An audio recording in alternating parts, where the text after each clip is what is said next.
दिल्ली में जी क्या कुछ कहेंगे? देखिए, प्रोटेस्ट जो किया गया आज दिल्ली में, वो किसी भी प्रकार के किसी को हताहत करने के लिए नहीं किया गया।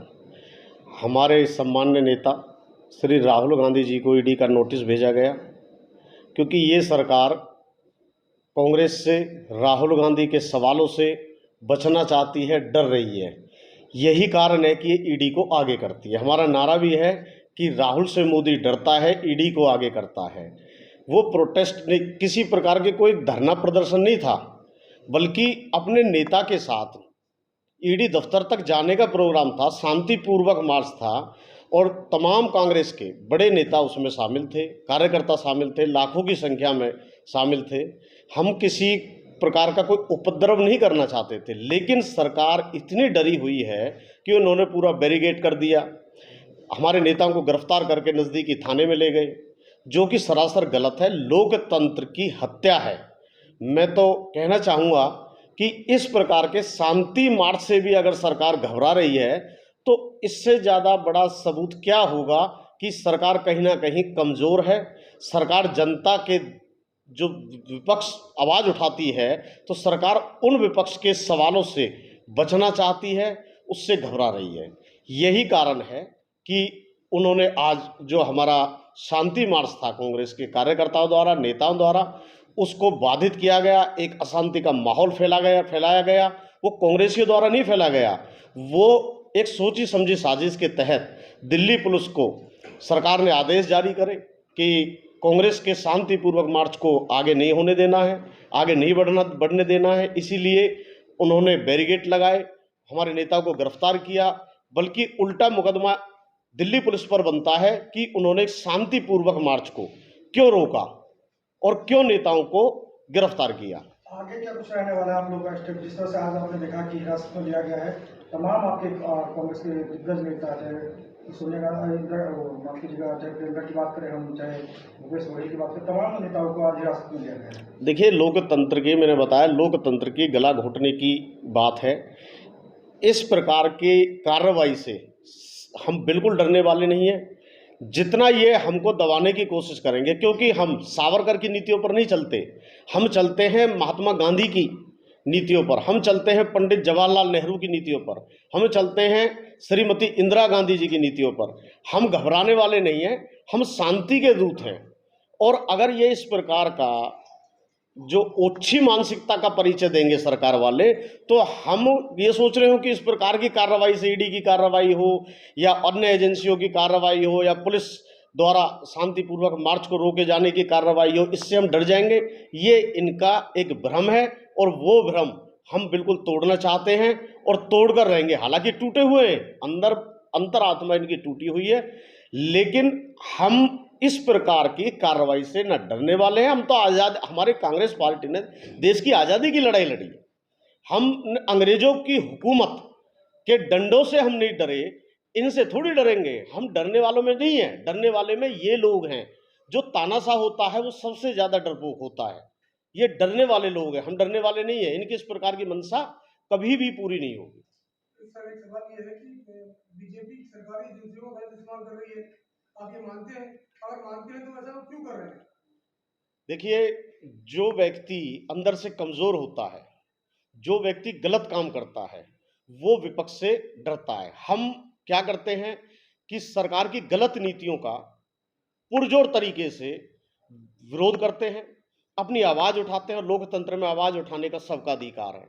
हम जनमानस की आवाज को बुलंद करते हैं, आम जनता से जिस जिस नीतियों का सरोकार है और वो नीतियां गलत हैं, हम उसका विरोध करते हैं। और इसमें कोई दो राय नहीं है, आप सब बुद्धिजीवी हो, आप सबको पता है, और पूरा देश जान रहा है, हर जनमानस को पता है कि वर्तमान सरकार सरकारी एजेंसियों का दुरुपयोग करके विपक्ष की आवाज दबाने का असफल प्रयास कर रही है। मैं सफल नहीं कह रहा, असफल प्रयास कर रही है। ये आवाज दबने वाली नहीं है।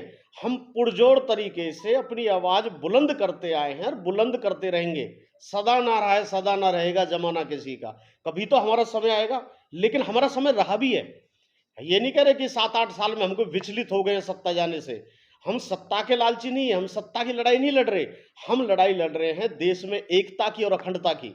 हमारे देश की पहचान हिंदू, मुस्लिम, सिख, ईसाई राम रहीम से होती थी, आज इन लोगों ने इंसान इंसान से अलग कर दिया। ये लोग धर्मों की राजनीति करते हैं, हिंदू मुसलमान की राजनीति करते हैं। बड़े सोचे समझे षड्यंत्र के तहत इनके प्रवक्ता नुपुर शर्मा ने ऐसा बयान दे दिया कि आज विदेशों में, गोल्फ कंट्रियों में हमारी थूथू हो रही है, हमारे राजदूतों को तलब किया जा रहा है। गलती करे इनकी पार्टी की प्रवक्ता और भुगतना पड़े हिंदुस्तान को। शर्म आनी चाहिए इन लोगों को। इस प्रकार की कार्रवाई जो इस प्रकार की ये कर रहे हैं, अनाप शनाप टीवी चैनलों पर बैठ करके जो ये भोंडा प्रदर्शन कर रहे हैं, एक तरीका से मैं कहूंगा, इस प्रकार की भाषा का उपयोग कर रहे हैं। अरे भाई, वो कोई अपने पिताजी को डैडी कहता है, कोई पापा कहता है, कोई डैडी कहता, कह तो बाप सी रहे हैं। वो हमारे अपने, हमारे भोले हैं तो उनके पैगंबर है, हमें इस बात से क्या आपत्ति है। वो पूजो किसी को भी, कोई भोले को, हिंदुओं में भी कोई भोले को पूजता है, कोई हनुमान जी को पूजता है, कोई दुर्गा माता को पूजता है, इस बात में किसी को क्या आपत्ति है। लेकिन इस प्रकार के कथन किसी भी धर्म के गुरु के लिए, धर्म के लिए अगर कोई गलत अपशब्द, गलत टिप्पणी अगर करेगा तो उसका हट जाना उसी को भुगतना चाहिए, ना कि भारत को, ना कि हिंदुस्तान को। आज हमारे देश की पूरी दुनिया में आप कहना चाह रहे हैं कि नुपुर शर्मा के मुद्दे से हटाके और राहुल गांधी पे ध्यान भटका दिया? नहीं, ये तो इनका काम ही मुद्दे भटकाने का है।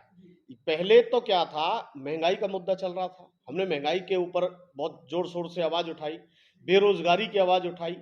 हम लोगों ने चाइना द्वारा जो कब्जे किए जा रहे हैं, अभी अब हमारे प्रधानमंत्री कहते हैं ना कोई घुसा है ना कोई घुसेगा। अभी अमेरिका के एक सांसद का बयान आया 3 दिन पहले, सभी प्रमुख अखबारों में भी छपा है कि चाइना से सतर्क रहे हिंदुस्तान। चाइना धीरे धीरे कब्जे की ओर बढ़ रहा है, हिंदुस्तान की जमीनों पे कब्जे कर रहा है। लेकिन प्रधानमंत्री कहते हैं ना कोई घुसा है ना कोई घुसेगा। हम उस आवाज को उठा रहे थे। कश्मीर पंडितों का पलायन कितनी जोर शोर से हो रहा है कश्मीर में, उस मुद्दे को अब भटका करके नुपुर शर्मा पे ला दिया। नुपुर शर्मा का जैसे मामला उछला, आम जनमानस को टीस हुई कि भाई हमारे देश की अन्य देशों में बड़ी बेइज्जती हो रही है, अब वहां से हटा करके अब कांग्रेस के प्रोटेस्ट, जबकि कांग्रेस का किसी प्रकार का कोई भी ऐसा प्रदर्शन नहीं था जो किसी को हम हानि पहुंचाएं या किसी के मार्ग में हम कोई बाधा पहुंचाएं। ये तो इनकी एक सोची समझी साजिश है ताकि मुद्दों को डाइवर्ट किया जाए। जी,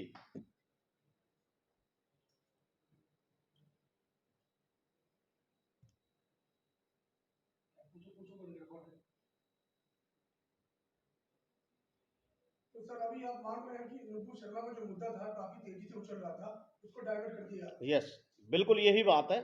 क्योंकि टीवी चैनल ज्यादातर, मैं सीधे सीधे आरोप लगाता हूं क्योंकि मैं एक पत्रकार भी रहा हूं, आज बड़े शर्म के साथ आप और हम जैसे पत्रकारों को कहना पड़ता है कि हम पत्रकार हैं। आप ये मान रहे हैं कि गोदी मीडिया भी इन्वॉल्व है?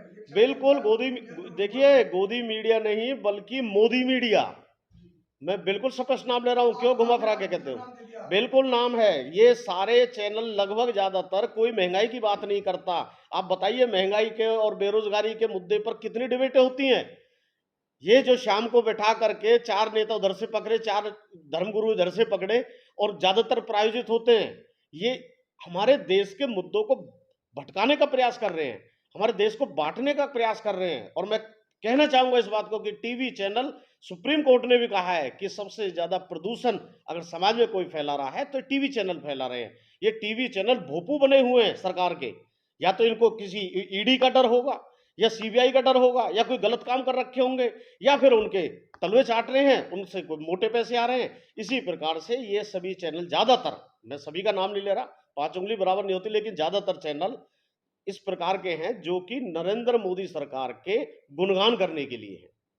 शर्मा जी, आपकी विंग के राहुल प्रियंका गांधी सेना के राष्ट्रीय अध्यक्ष जगदीश शर्मा जी हैं, उनका भी एक वीडियो वायरल हुआ जिसमें 3-4 पुलिसकर्मी उनको जिप्सी में धक्का मार के घुसेड़ रहे थे, उसको लेकर आपकी क्या प्रतिक्रिया आ रही है? देखिए, हमारे कोई परिचय के मोहताज नहीं है राष्ट्रीय अध्यक्ष श्री जगदीश शर्मा जी। बहुत ही सुलझे हुए और बहुत ही वरिष्ठ नेता हैं पार्टी के, समर्पित नेता हैं पार्टी के। अभी उनके साथ मुझे शांतिपूर्वक धरना देने का, इसी ईडी के खिलाफ मुझे मौका मिला था 8 तारीख को।